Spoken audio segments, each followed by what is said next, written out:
Assalamualaikum warahmatullahi wabarakatuh. Balik lagi di channel Surya Kusuma di Helmet Talk. Oke. Nah, hari ini masih panas ya. Tapi alhamdulillah kemarin udah mulai hujan juga. Oke. Nah, ini karena masih hujan, udah mulai hujan. Ingat untuk jaga kesehatan teman-teman ya. Oke. Hari ini kita bakal bahas helm. Kalau dibilang helm viral sih sebenarnya termasuk viral ya, tapi nggak viral yang lainnya. Oke, dan kita bakal bahas Snail FFS 3.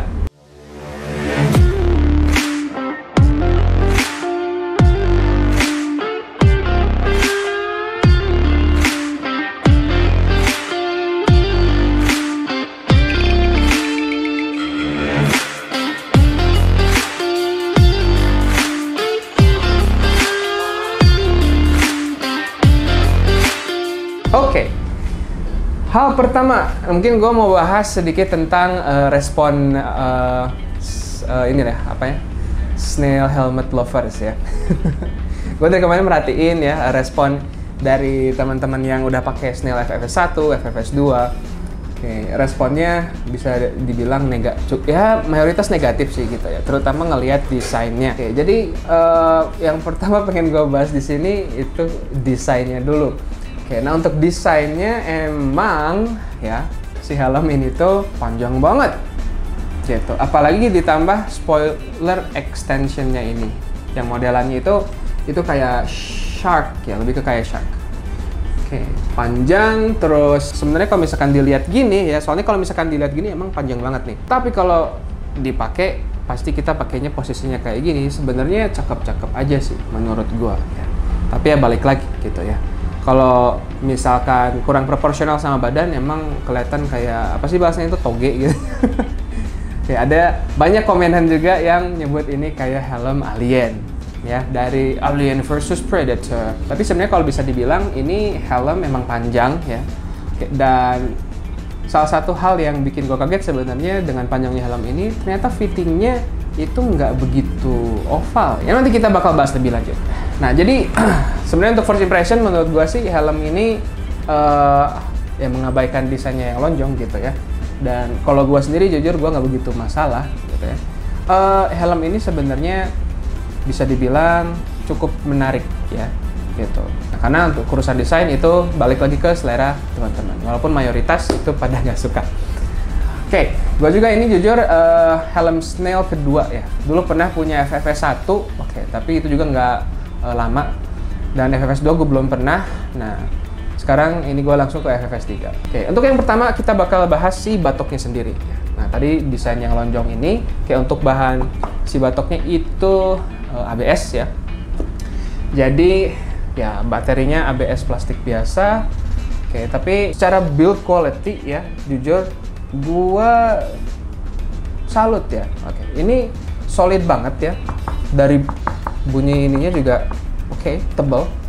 Oke, terus build quality overall ya, dari plastiknya gitu ya. Dari lekukan-lekukannya itu rapi. Apalagi untuk si catnya ya.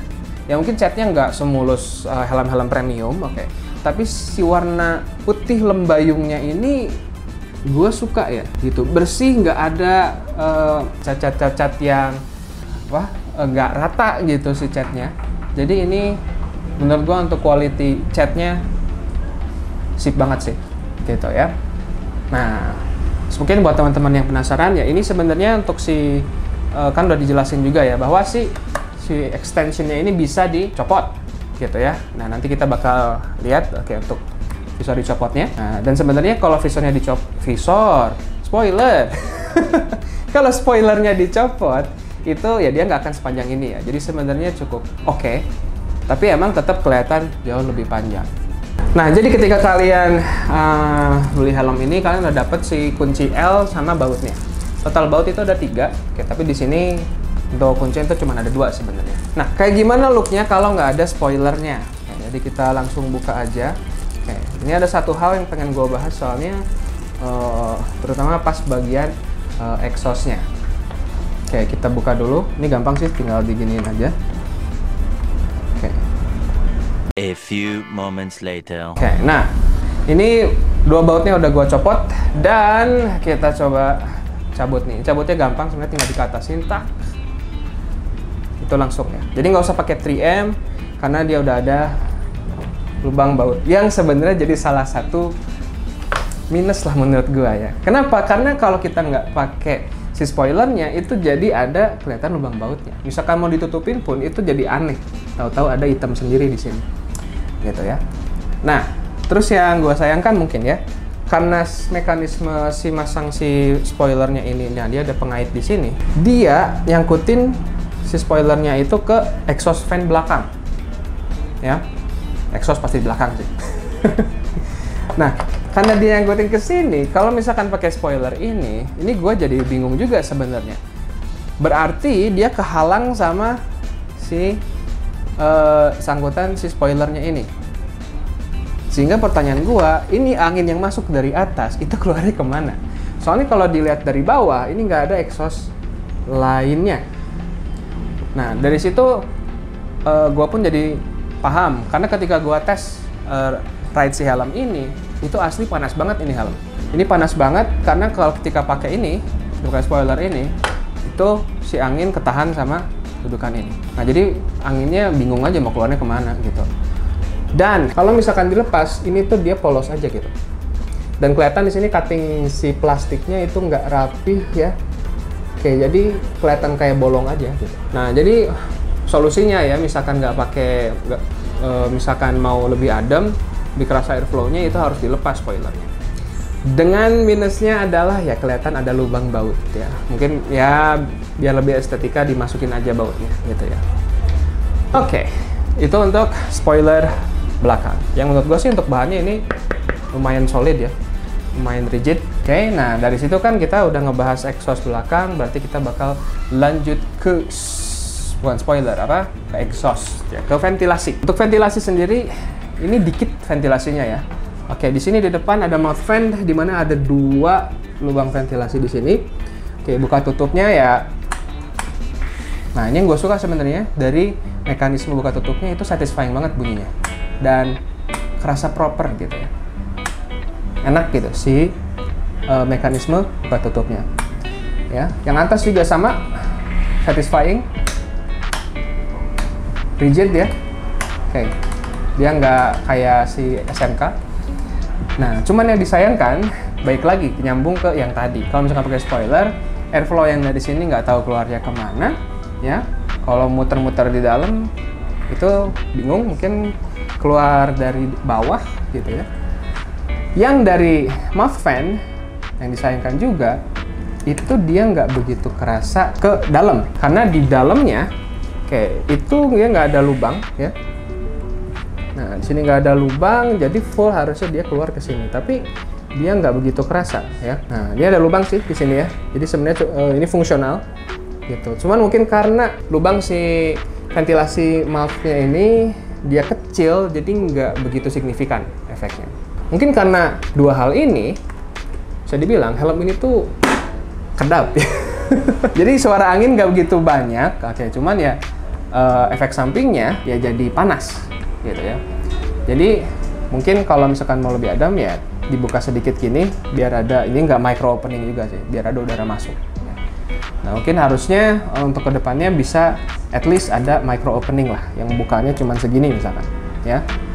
Mungkin kayak AGV gitu menarik tuh, misalkan ada ganjelan ya yang di sini yang tengah, biar ada micro opening biar bisa bernafas. Oke. Jadi jumlah ventilasi depan cuma ada 3, 2 di mouth fan, 1 di top fan. Oke, dia nggak ada tutup jidatnya dan keluar dari sini. Kalau nggak pakai spoiler ekstensi. Lanjut kita ke visor. Visornya, oh ya, ini visornya kayaknya buat teman-teman yang pakai FFS 1, FFS 2 juga hafal ya. Ini cuma dapat langsung iridium. Ya, jadi nggak ada clearnya. Nah, visor ini gue baca di detailnya. Waktu itu gue beli di Tokped, dari Snell-nya langsung adalah ini visornya bisa buat malam juga. Oke, jadi mau siang mau malam nggak masalah pakai visor iridium ini. Dan gue coba sih ya bisa aja sih gitu, tapi tetap aja sebenarnya gue nggak rekomen untuk pakai visor iridium pas malam. Kenapa? Soalnya pasti jauh lebih gelap ya. Kecuali kalian pakai Proji atau Bi-LED ya, yang terangnya naudzubillah min zalik gitu ya. Oke, nah tapi setelah detail itu di sini ada tulisan daytime use only ya, caps lock kayak orang ngambek di sini. Gede banget asli. Biasanya tulisannya kecil sih kalau di helm-helm lain. Di sini daytime use only. Atau biasanya if tinted daytime use only. Di sini gede banget nih, daytime use only ya. Jadi agak kontradiktif nih sama informasi yang disampaikan sama Snail helmetnya. Oke, jadi sebenarnya kalau gua sendiri sih ya gua pengen ada visor clearnya biar lebih aja. Terus bisa dilihat di sini juga udah ada push pin ya, tapi nggak ada tear of pause. Udah ada push pin, jadi dia bisa pakai pin lock. Oke, kalau nggak salah pin lock yang bisa itu pin lock 70. Cuman gua kurang tahu. Mungkin ya pin lock 70 yang universal. Untuk bentuknya sendiri, ya juga ini dia bentuknya ini nggak ada visor lock by the way ya. Ini cuman gini aja, nggak ada visor lock. Terus di sini ada bentuk kayak gini yang ngingetin gua kayak Aero GP 500 atau kayak TC5. Terus ada berapa step? Sebenarnya stepnya dia ada satu, ini kebuka full ya. Ini kebuka full. Tuh 2, 3, 4. Ada 5 step berarti dari buka sampai tutupnya ya. Cukup banyak ya. Ya gua lebih suka yang banyak stepnya daripada cuman kayak SMK Stellar gitu ya, cuma 3 step. Nah, di sini kita lihat ratchetnya sekarang. Untuk ratchetnya itu khas banget ya. Oke, khas banget dari si Snail ini ya. Nah, buka tutupnya ini jujur gue belum pernah coba. Jadi kita buka. Kalau mekanismenya sih ini gue sebenarnya inget kayak NHK juga dulu, yang helm yang dulunya pakai ini. AGV juga sebenarnya mirip mekanismenya ya, yang dulu. Terus ya ini tinggal kita tarik gini, terus kita tarik aja. Udah. Sebenarnya mekanismenya sederhana. Nah, ini tuh sebenarnya gue inget sih AGV banget ya, kayak K3 SV itu sama nih kayak gini. K3 yang lama juga sama. Nah, terus kita buka fungsinya.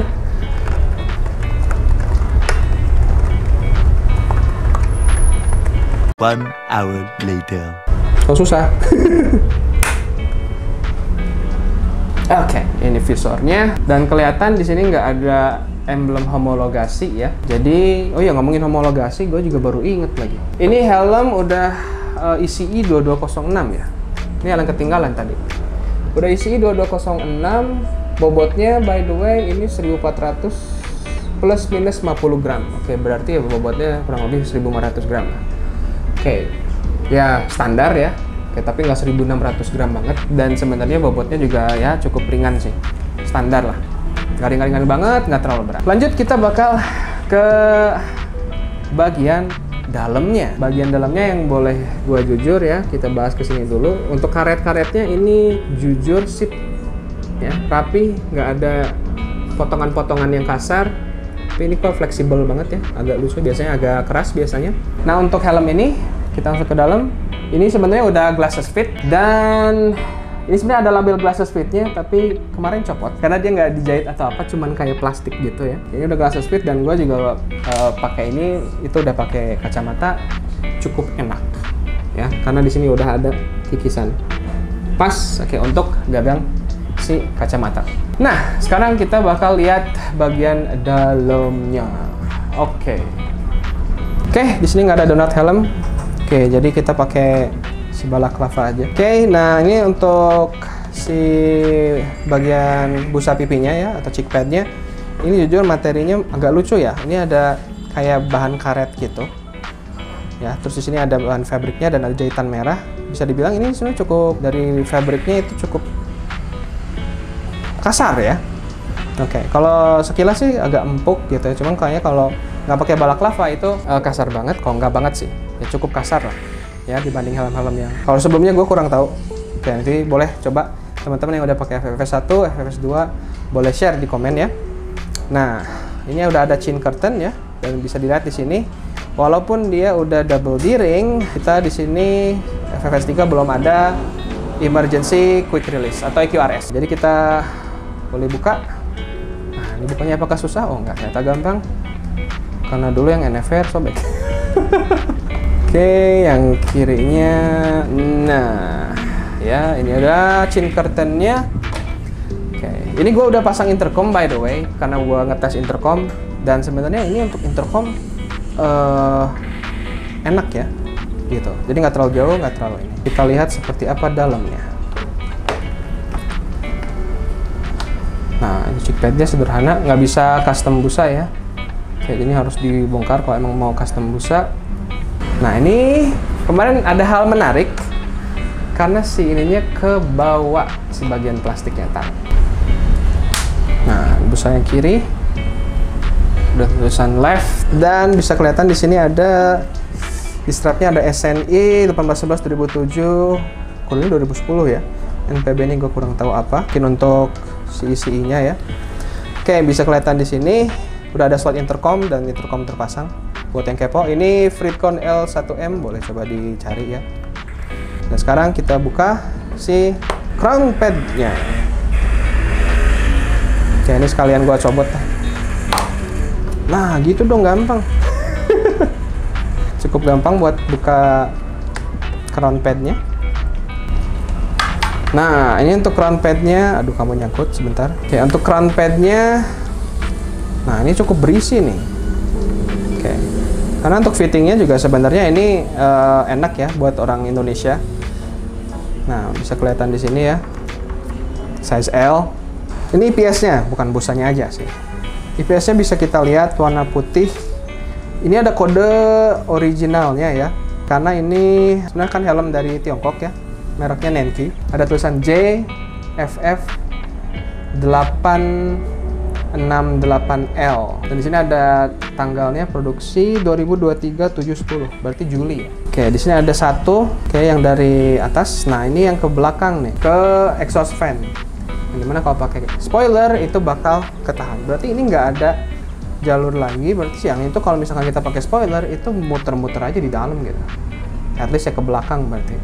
Kalau bagian depannya kita lihat, ini bagian depannya ternyata plastik aja ya. Jadi cuman ada di samping, oke, sama belakang sampai jidat untuk IPS-nya. Ini dia plastik doang nih kelihatan. Jadi sekarang kita ke fittingnya ya. Oke, untuk fitting si Snell FFS 3 ini, gue belum bisa ngasih informasi dibanding sama FFS 1 FFS 2 ya, karena gue nggak inget fitting FFS 1 bagi FFS 2. Bisa dibilang ini helm sempit ya, ini ukuran L, gue biasa L juga. Oke, jadi ketika kita pakai, kalau gue pakai sini ya, nah ini kadang suka kayak gini nih, nyangkut di sini dulu, jadi harus digituin baru masuk ya. Nah, bisa dibilang helm ini meluk ke segala arah ya. Jadi ini bener-bener meluk, cocok buat orang Indonesia. Cuman di belakang ini ngatung banget. Nah, karena helm ini kan lonjong, ininya ke depan banget. Yang agak ngeri tuh, ini nggak tahu kenapa sih bawahnya ini kayaknya kalau pakai chest bag gitu ya, itu kena tuh. Ini deket banget nih sama, kalau misalkan posisi gini gitu ya, deket banget sama dada. Ininya ngatung banget.